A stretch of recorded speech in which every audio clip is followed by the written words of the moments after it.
Hello and welcome to the Ohio Chamber of Commerce Elected Officials video series. Today I have the pleasure of talking to House Minority Leader Allison Russo. I'm Steve Stivers, CEO of the Ohio Chamber of Commerce. Let's get right into it. Welcome. Yeah, thanks, Steve. Thanks for having me. Well, you tell us about your path to becoming an elected official. You had an experience in public health, a lot of experience there, and you've been in the House of Representatives now for two terms. And yes. Tell us about your path to deciding to run for public office and what drove you to public service. Well, I always tell people the plan was never to get into politics and to be in elected office. I spent 20 years as a public health advisor and consultant, working with several government officials and in a very non-political but very policy-focused role. And, for me, it was in 2016 really being motivated by what was happening nationally, but specifically in the field of healthcare.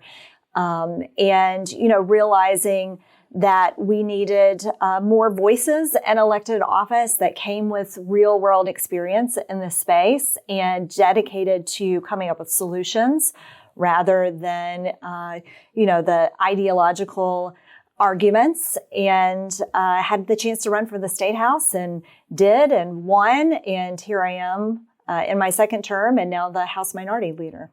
That's great. And congratulations on that. I think it's really important that we have people with various backgrounds, and that's exciting. One of the things we've noticed here at the Chamber since the pandemic is our workforce participation rate is now 61%, about 2 points lower than it was pre-pandemic. One of the big problems around that is childcare. And, we've noticed a lot of areas in Ohio that are childcare deserts. We've also noticed a lack of capacity in our childcare system. And of course, a lack of affordability in our childcare, because if somebody makes $50,000 a year and they have two kids, they're going home with like less than $1,000 a paycheck after they pay for childcare. So I know you've been thinking about childcare a lot, been talking about it. What are your thoughts on the things the state needs to do to improve access to childcare in order to increase workforce participation and more people in the workforce? Well, I think one of the many things that we learned during the pandemic is that childcare is absolutely an economic issue, and it is important to our businesses and to our workforce if we want to have full labor participation. We saw throughout the pandemic, you noticed the disproportionate effect, especially on women leaving the workforce and their ability to come back into the workforce. Much of that centered around lack of access to childcare. And to be clear, this issue with both lack of access to childcare, the affordability piece, that has been an issue that was a problem before the pandemic. It just hit crisis levels when we got as we were going through the pandemic and still trying to recover. I was certainly very active along with other members throughout the budget process here in the state of Ohio. First and foremost is increasing the eligibility to get access to publicly funded childcare. Ohio used to be a leader in this space. We've now fallen. We have some of the lowest eligibility for access to that assistance.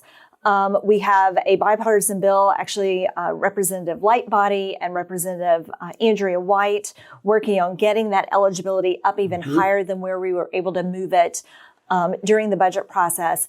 And that's one piece of it. But then we also have to look at, the workforce that provides this care. We call that the workforce behind the workforce. These are often some of the lowest paid individuals. They are also usually parents and mothers themselves with young children. And we've got to get those wages up, and we've got to get more of the supply. And I think that there are a variety of things that we can be doing at the state level, not only in addressing publicly funded childcare, but how do we maybe establish tax credits that incentivize some of these businesses to open and to be able to stay open. Sure. And in our urban cores and suburbs like you and I live in, we think about childcare centers, but in a lot of our childcare or a lot of our rural areas that are childcare deserts, in-home childcare is really important. Have you thought about or looked at some of the barriers to entry that stop that entrepreneurship from happening? Because I think there are some barriers to entry for somebody that might want to open their home to watch children in their home and might not be watching 50 kids. It's probably 3 to 5 kids.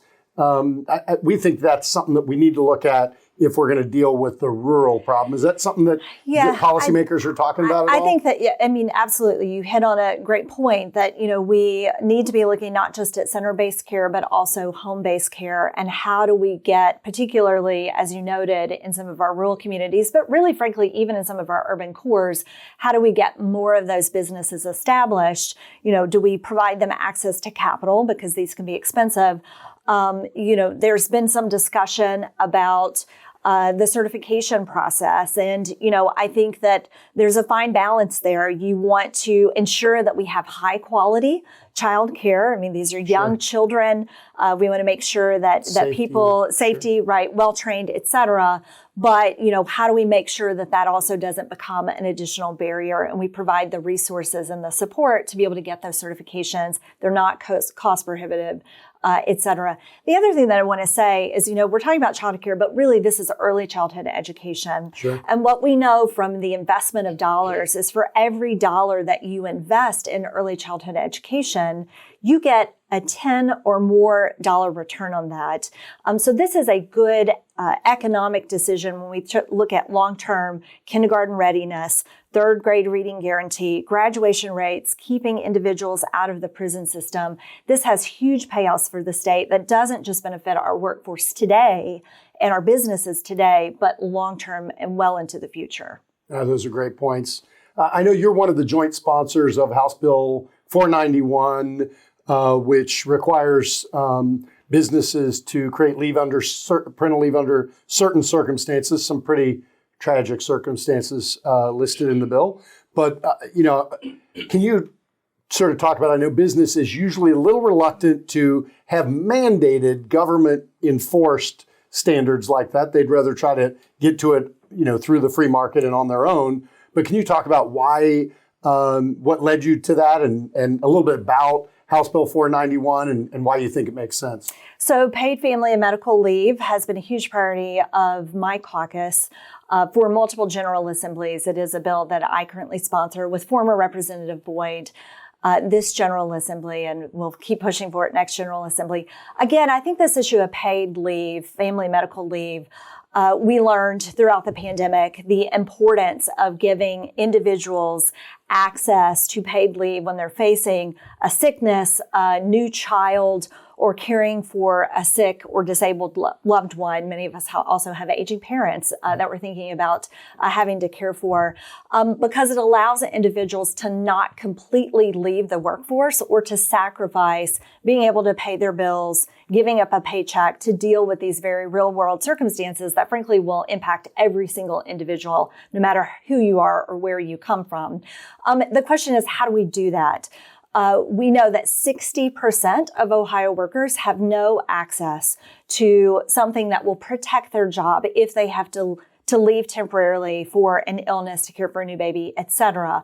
Primarily, that impacts low-wage workers as well as individuals who work for small businesses. Now, what I know is many of our most competitive companies and businesses here in the state of Ohio understand that they have to be able to order or offer paid family and medical leave to be competitive and to keep employees, to reduce turnover amongst their employees. But we still have a large segment of our workforce who does not have access to that. And that is what House Bill 491 would do, is create an option, a state option for those low-wage workers, for those small business workers who are able to pay into this. We've seen a number of states begin to offer this. We're talking about $35 to $40 per year in terms of premiums that the employee would pay, not the employer. So it's just something that I think makes good business sense and keeping individuals in the workforce as long as possible.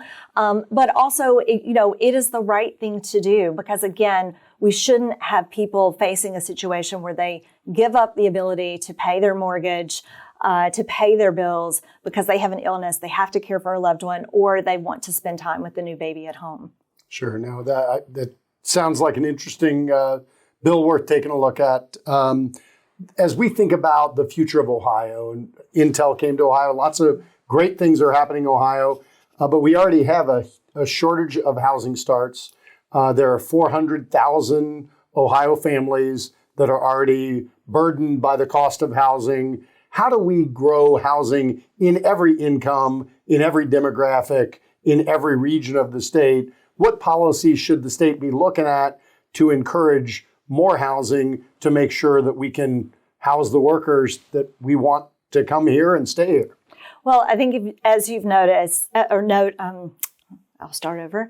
I think as you have said, housing is a critical issue. And frankly, it's an economic driver as well. When we look at, what new companies are assessing when they're deciding whether or not to invest in an area, when we are looking at even issues like healthcare, addiction recovery, education, housing is such a key piece of improving those outcomes. Unfortunately, or fortunately, because we've had so much economic growth, for example, here in central Ohio, as a result of that, we have also seen a reduced housing inventory, which makes it incredibly difficult to both find housing, but also to afford housing. And, we really have to look at this issue holistically, because not only are we talking about new workers who are coming into the workforce who are maybe buying their first home or want to have their first home. We're talking about rental cost. We're talking about for our older adults and our seniors, are they able to afford to stay in communities? Or is there housing available for them as well? So we've got a lot of different levels of this issue, and that means that we have to think very creatively about how we address it. There's not a one magic bullet that's going to happen, but I think there are a number of pieces of legislation. I know that my caucus has offered bipartisan pieces of legislation looking at how we use tax credits to get at individuals who are lower income, to keep them in housing, our older adults, to expand the inventory of housing that's available for our aging population. One of the things that I think we will be working on at the beginning of the next General Assembly, if not during lame duck, is looking at Ohio's version of the Affordable Housing Credit, which piggybacks off of the federal program that really gives that capital to get over the hurdle to even start some of these projects for new builds. So we've got to look at both increasing the inventory, but addressing rising rental cost, but also thinking creatively about what we do, again, as individuals are aging, staying in communities, maybe downsizing so that we open up some of that inventory for new home buyers. Sure. No, that's it's going to be an issue, and we've got to figure out how to deal with it in every part of our state and across all demographics. So it's good that you're starting to think through those things. And I hope we can get some bipartisan action on housing, because we've got to grow our housing starts. So thanks for thinking about that. As we look back at the Ohio House of the last 5 years, we've had 4 speakers, we've had 3 minority leaders. There's been a lot of sort of churn. What are you doing to try to create more stability inside your caucus, keep your caucus together, and keep your caucus working together with the Republicans, regardless of who might be in charge after the election? Well, I think everyone would agree that the last couple of General Assemblies have been anything but normal. And certainly there have been multiple challenges that have arisen, both due to scandal, but also, I think, due to, the reality of the term limits as well. We have 8 years in our positions. And so, depending on the timing of when someone comes into leadership, you may only have 1 General Assembly or at most 2 to really establish what your priorities are. So I think, for us in the House Democratic Caucus, I'm in my second term, took over this year, got a little bit more time, if my House colleagues give me that privilege moving forward. And, I am certainly thinking about and talking about how do we set ourselves up long term to have, a real path to having that stability as we go from General Assembly to General Assembly. In terms of, how we work best across the aisle, I say all the time that this job is really about relationships. And it is about establishing those relationships early. It is about keeping lines of communication open. And, we really have to be very intentional, I think, especially with new members coming in and establishing that culture so that those things happen. Certainly the pandemic, I think, created some barriers with this current freshman year because they didn't have some of the same opportunities to meet in person at the very beginning to start, the good foundation for those relationships. But it's something that we are being very intentional about in our caucus. I hope that the House Republicans especially are being intentional about as they think about their leadership transition that they will be facing going into the next General Assembly, because overall, at the end of the day, bipartisan legislation, bipartisan action is what is best for moving this state forward. Great. Well, as you think about moving the state forward and think about lame duck, so we're 40 some days from an election, about 60 days probably from a lame duck session that'll last maybe a month. What are your priorities in the lame duck session? And what are your priorities as we lean into a new General Assembly starting in January 2023? So I think for me in the caucus, our number one priority for lame duck is how do we get those remaining ARPA dollars distributed? We're sitting on $1.9 billion of unallocated ARPA funds. And what are the priorities for getting those dollars out and into our communities and to really helping people who have the highest need? I think, for us, first and foremost, we think that should be focused on health and human services. We know we've got tremendous need, for example, from our food banks. We've got a not looming, but it is here. It is dire caregiver crisis in terms of those caregivers, those direct caregivers who are caring for our disabled, our elderly. How are we going to address that so that is sustainable in the long term? We've got housing issues, certainly that we can be using those dollars creatively to address, to set ourselves up for success, for long-term economic success. So a number of things that we think are priorities, but primarily they are focused on how do we best address the health and human service needs of people here in the state of Ohio who desperately need access to that relief. Sure. As we think through a growing problem in Ohio that we've seen sort of illuminated over the last few months, just 6 weeks ago, there was a storm in Indiana, didn't really even hit Ohio very hard, but because we import about 30% of our power, the lines that brought the energy here from Indiana were damaged. And so the power company here in Central Ohio had to turn off power to almost 300,000 people. I think it really highlights the lack of resiliency in our grid and the problem with importing so much power.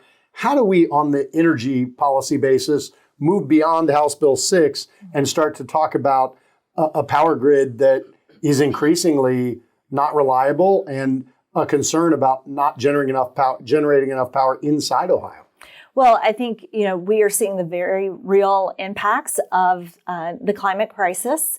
And so that's one aspect of that, and having these stronger storms that are moving through that make our grid more vulnerable, and responding to those quickly. They're coming more often, and, having stronger weather patterns. And I've had lots of conversations with some of our power providers about this issue.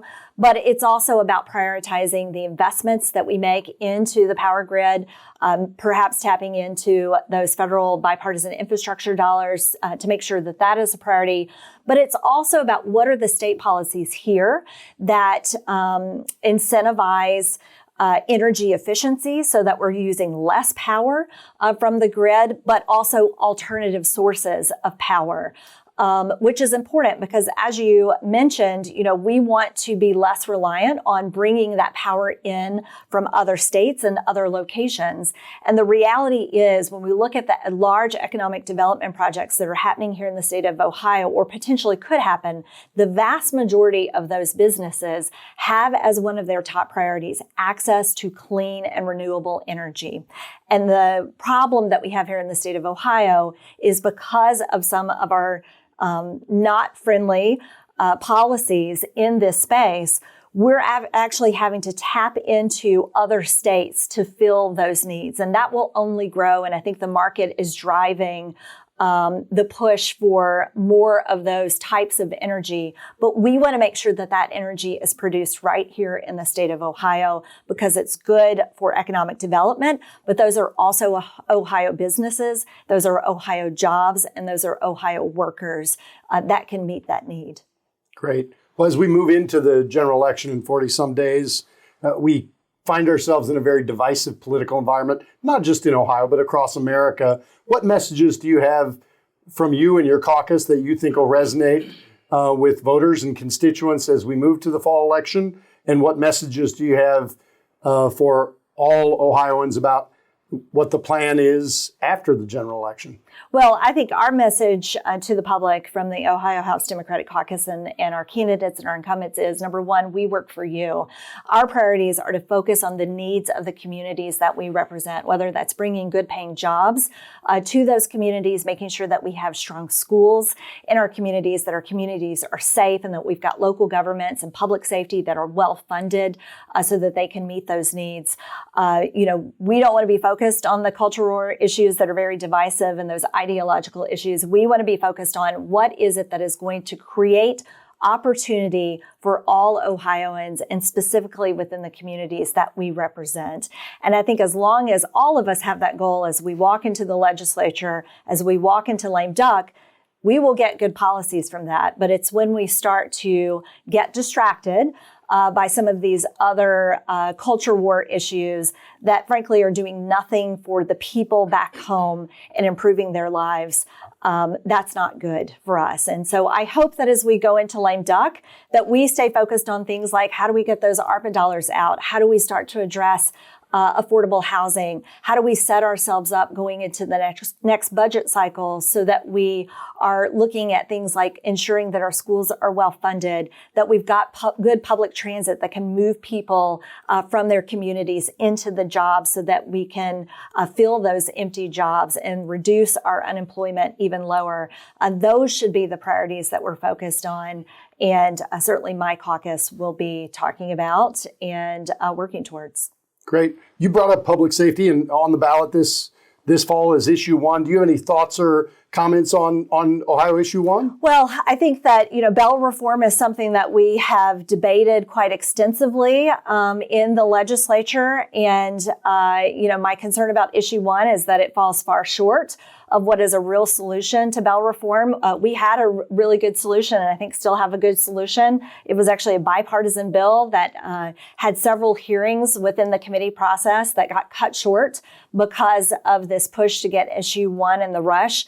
I really look at this as a battle axe when a scalpel is needed, and that scalpel was the bipartisan bill. So it'll be an interesting debate. But I don't think that it's the full solution to bail reform that overwhelmingly the public supports. But issue 1, unfortunately, I don't think is going to address what the real problem is. And we do have legislation, bipartisan legislation in the House that is a much better approach and a more thoughtful approach. And I do hope that continues to make progress. Well, thank you, Leader Russo. It's great to hear your views. Great to have you on our elected officials video series. Thanks for being here today. Thank you so much, Steve. Appreciate it.